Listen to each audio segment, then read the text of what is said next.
SK academy YouTube চ্যানেলে সবাইকে স্বাগত। আমি স্নেহাশিস খাটুয়া।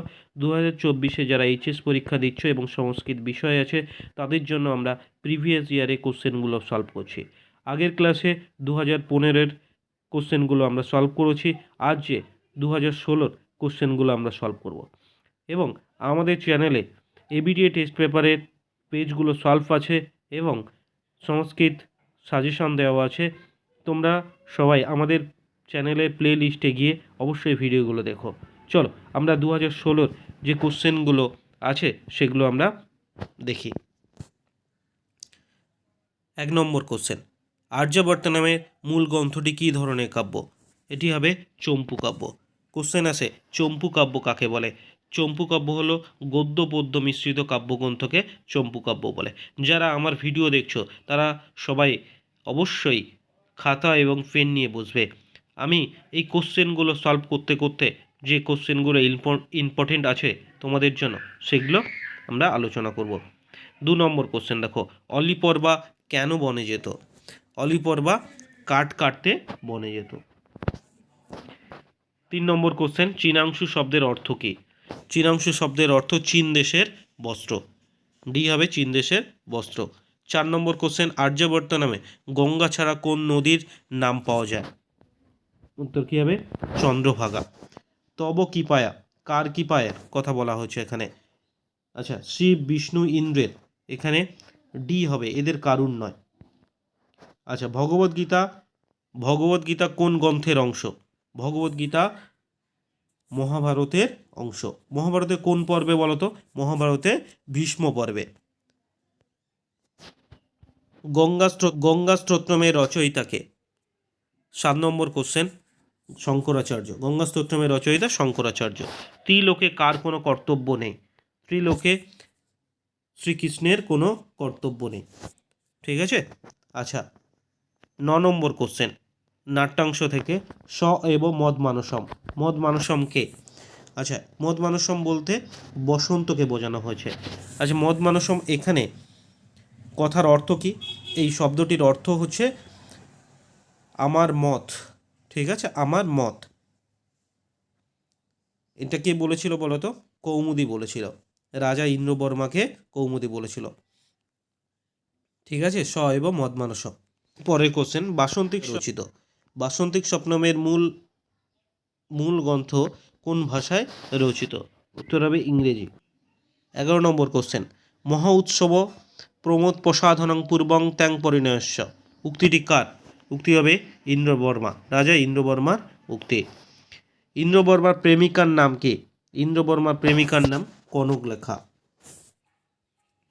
সাহিত্যের ইতিহাস, প্রতিমা নাটক কার রচনা? প্রতিমা নাটক ভাসের লেখা। আচ্ছা, ভাসের লেখা রামায়ণের কাহিনী অবলম্বনে একটি নাটকের নাম কিন্তু এই প্রতিমা নাটক। আর একটা আছে অভিষেক। ঠিক আছে, তোমরা মাথায় রাখবে। ভাসের লেখা রামায়ণের কাহিনী অবলম্বনে দুটি নাটকের নাম বলো। এক প্রতিমা নাটক এবং অভিষেক। 14 নম্বর কোশ্চেন, জ্যামিতি বিষয়ক গ্রন্থ কোনটি? উত্তর হবে শুল্বসূত্র। উত্তর হবে শুল্বসূত্র। অভিজ্ঞান শকুন্তলমের বিদূষকের নাম কে? অভিজ্ঞান শকুন্তলমের বিদূষকের নাম মধ্যব্য।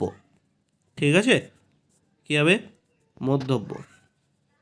চলো আমরা এসিউ কোশ্চেনগুলো দেখি।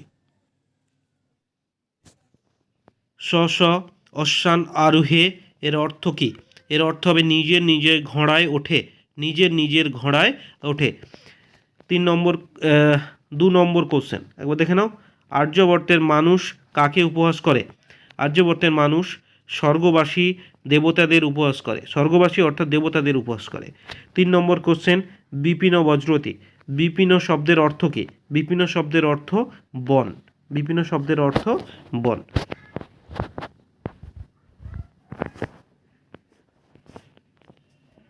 4 নম্বর কোশ্চেন দেখো, ত্রিবিক্রম ভট্টের দুটি বিখ্যাত কৃতিত্বের নাম লেখো।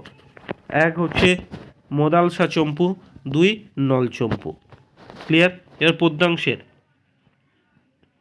পদ্যাংশের কোশ্চেনগুলো দেখব। এখানে শূন্যস্থান পূরণ করা আছে। কর্মণ এব হি সংসিদ্ধিম আস্থিতা, এই পর্যন্ত আছে। যেটা হবে শূন্যস্থান পূরণে জনকদায়, কর্মণা এব হি সংসিদ্ধিম অস্থিতা জনকদায়। ঠিক আছে, করেছি। দেখো জঠর শব্দের অর্থ কি? জঠর শব্দের অর্থ কোল বা মাতৃগর্ভ। কি হবে? কোল। গঙ্গার দুটি প্রতিশব্দ লেখো, এক সুরেশ্বরী এবং ভাগীরথী, আরেকটি নাম জেনে নাও, জাহ্নবী। কি হবে? জাহ্নবী। নৈষ্কর্মম কি? এটাই 6 নম্বর কোশ্চেন। নৈষ্কর্মম কি? কর্মবন্ধন থেকে মুক্ত অবস্থাকে নৈষ্কর্মম বলা হয়। কর্মবন্ধন থেকে মুক্ত অবস্থাকে বলা হয় নৈষ্কর্মম। ঠিক আছে। কন্যার প্রতি ইন্দু শর্মার কি নির্দেশ ছিল? কন্যার প্রতি ইন্দু শর্মার কি নির্দেশ ছিল? ইন্দু শর্মার তার নির্দেশ ছিল ইন্দু শর্মার পছন্দের পাত্র মকরন্দকে যেন কৌমুদী বিবাহ করে। কি? ইন্দু শর্মার পছন্দের পাত্র মকরন্দকে যেন কৌমুদী বিবাহ করে। বাসন্তীর স্বপ্নমে মোট কয়টি অঙ্ক আছে? বাসন্তীর স্বপ্নমে মোট 5টি অঙ্ক আছে। কয়টি? 5টি। দর্শ শব্দের অর্থ কি? উত্তর হবে অমাবস্যা। উত্তর হবে অমাবস্যা। কোশ্চেন, রমণীয়ং তরুণস্তে বড় মকরন্দ কার প্রতি কার উক্তি? কৌমুদীর প্রতি রাজা ইন্দ্রবর্মার উক্তি। সাহিত্যের ইতিহাস। ভাসের নাটক সংখ্যা কত? ভাসের নাটক সংখ্যা 13টি। চড়ক কোন বিষয়ে পণ্ডিত ছিলেন? চড়ক চিকিৎসা শাস্ত্রের পণ্ডিত ছিলেন। মেঘদূতে যক্ষ কোন পর্বতে বাস করত? মেঘদূতে যক্ষ রামগিরি পর্বতে বাস করত। ঠিক আছে, আজ এই পর্যন্তই। পরের কোশ্চেন বা পরে প্রিভিয়াস ইয়ারের কোশ্চেনগুলো আমি পরের ক্লাসে দেব। ঠিক আছে, সবাই ভালো থেকো, ভালো করে পড়াশুনো করো, আর পরীক্ষা দিতে যাওয়ার আগে অবশ্যই প্রিভিয়াস ইয়ারের কোশ্চেনগুলো একবার দেখে যেও। দেখা হচ্ছে পরের ভিডিওতে।